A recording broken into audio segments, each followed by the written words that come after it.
Hello, my name is Leanne Wendt, and I'm presenting my signature project, which is interlinking the Electronic Medication Administration Record, or EMAR, with the hospital formulary.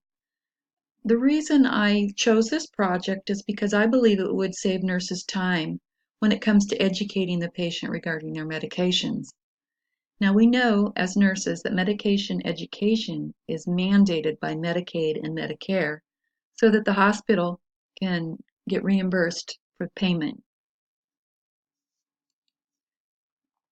First, let's define the objectives of my presentations. We're going to first talk about an EMAR and what it is.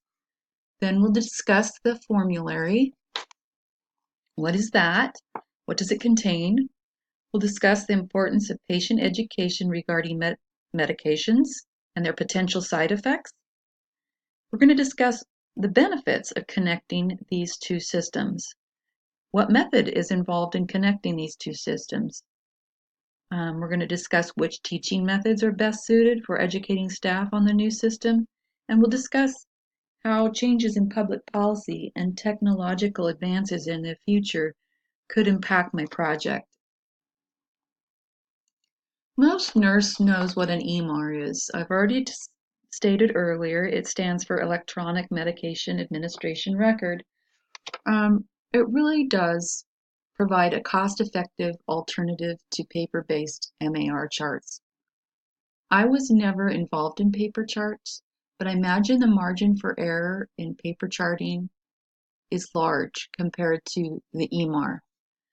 So the EMAR aids in improving different areas of medication administration, including documentation, reporting, time management, and really one of the most important things is restocking the medication inventory. Through EMARs, the pharmacy is acutely aware of what needs to be restocked in the formulary because of what's being given at any certain time. So medication administration is streamlined, the EMAR is easy to use, the risk of medication errors goes down, easily accessible.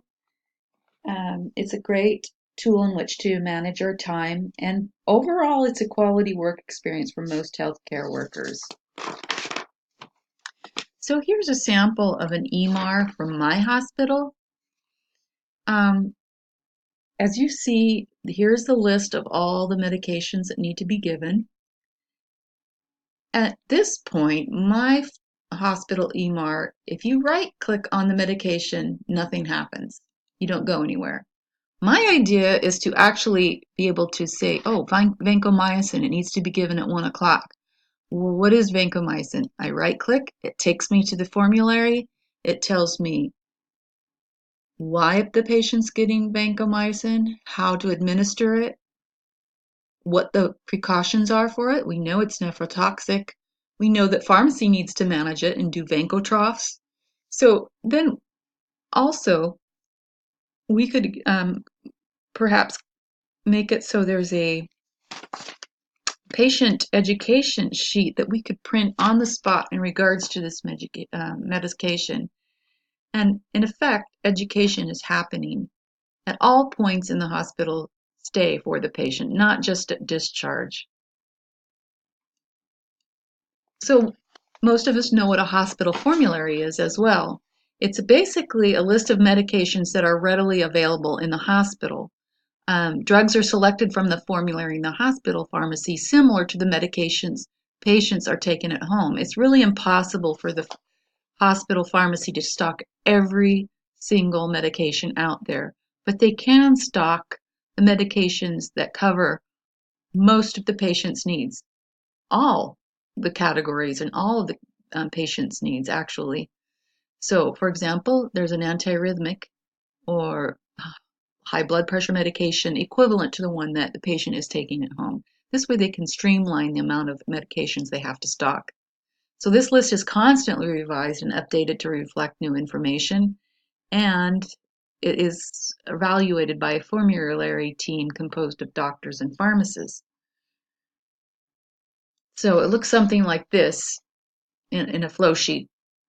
The formulary management process starts with the pharmacy staff, then the medical staff, and professional staff getting together and managing initiatives on medication use.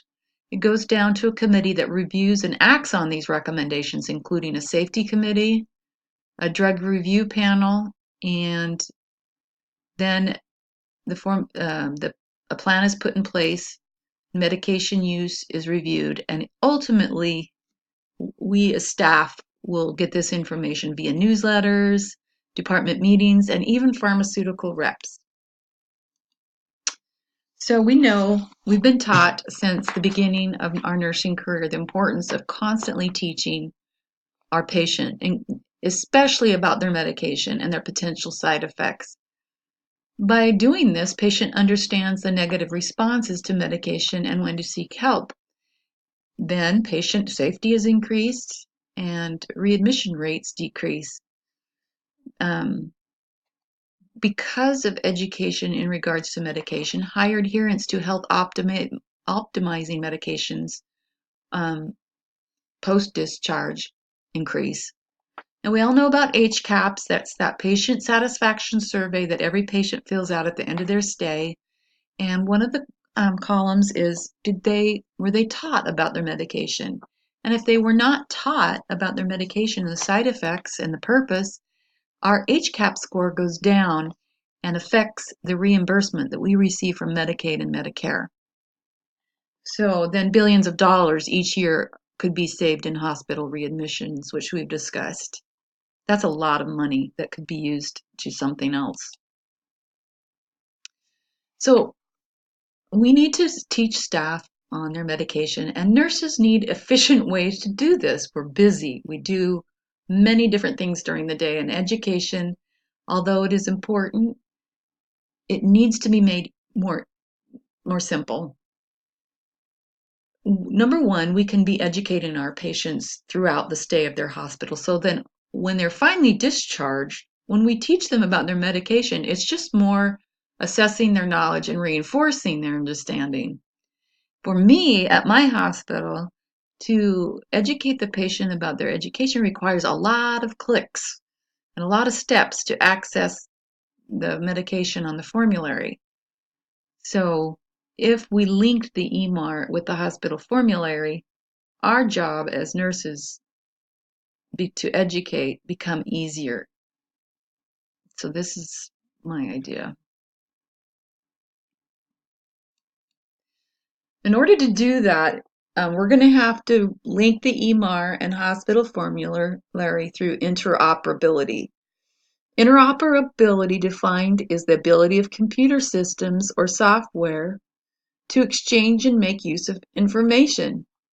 Interoperability optimizes health by providing seamless access to the correct information needed to thoroughly understand and address the health of individuals and populations. I love the word seamless. We as nurses, we want to do things seamlessly. So with that said, through linking the EMR and hospital formulary through interoperability, medication education becomes seamless for us. It would always be available and always be easily accessible. The type of people that would be involved in connecting the two systems would be information technologists and or system engineers. And the cost of doing this would be absorbed by the hospital budget, which I think would be worth it because the money they could gain by having positive HCAHPS scores could contribute to the hospital budget. I love the blended learning idea. We need to teach our staff this new EMR and formulary connection, and I do believe it needs to be taught. Blended learning is, I like it because it incorporates a little bit of everything. You've got the teacher, you've got the staff members preparing for the class by either reading, doing a web-based education, or reading material before they actually get to class, so that when they're in class, they're not coming like with a totally blank slate. They actually can have an inkling as to what is to occur.